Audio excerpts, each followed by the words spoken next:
Course में सबसे पहली क्लास थ्रेडिंग पर होती है।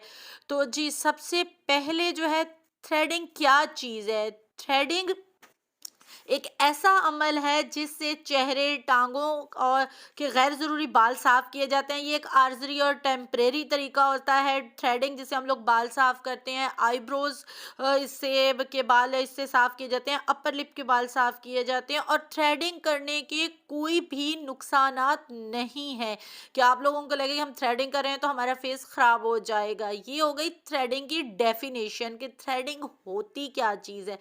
उसके बाद नेक्स्ट पॉइंट जो आता है कि थ्रेडिंग कितने तरीकों से की जाती है या थ्रेडिंग कितने एग्जाम्स होती हैं, तो उसकी दो किस्में होती हैं, एक टेम्परेरी है और दूसरी जो है परमानेंट है।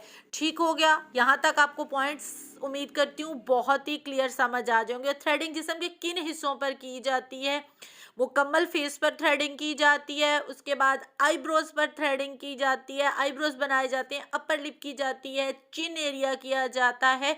ये एरिया जो होता है वो थ्रेड किया जाता है। उसके बाद आईब्रोज की कितनी एग्जाम्स हैं, आईब्रोज की कितनी शेप्स हैं? वैसे तो बहुत सारी आईब्रोज की शेप्स हैं, लेकिन जो थ्री मेजर शेप्स हैं वो मैं आप लोगों के साथ डिस्कस कर रही हूँ।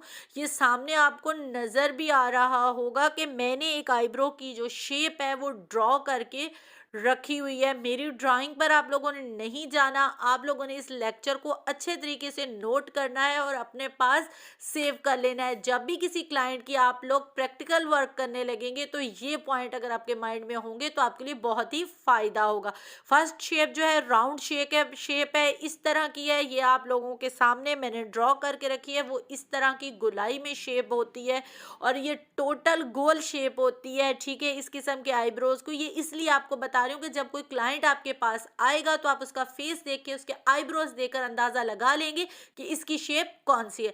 स्ट्रेट शेप बोल सकते हैं, फ्लैट शेप बोल सकते हैं, ये बिल्कुल सीधी आईब्रो होती है। उसकी भी स्केच मैंने ड्रॉ करके रखा हुआ है, वो सेम एज इट इज इस शेप में होती है। ये स्ट्रेट आईब्रो कहलाती हैं। ठीक है, अगर आप लोगों के पास कोई क्लाइंट आता है उसकी आईब्रोज शेप आप लोग देख लेंगे जो नेचुरल शेप है, तो आपको जो है उसकी आईब्रोज बनाने में बहुत ही आसानी होगी। ये मेरी टीचर ने जिस तरीके से मुझे सिखाया है उस तरीके से मैं आप लोगों के साथ आगे शेयर कर रही हूँ। थर्ड जो है आर्च शेप होती है, ये थोड़ी पहाड़ी की तरह होती है। इसकी जो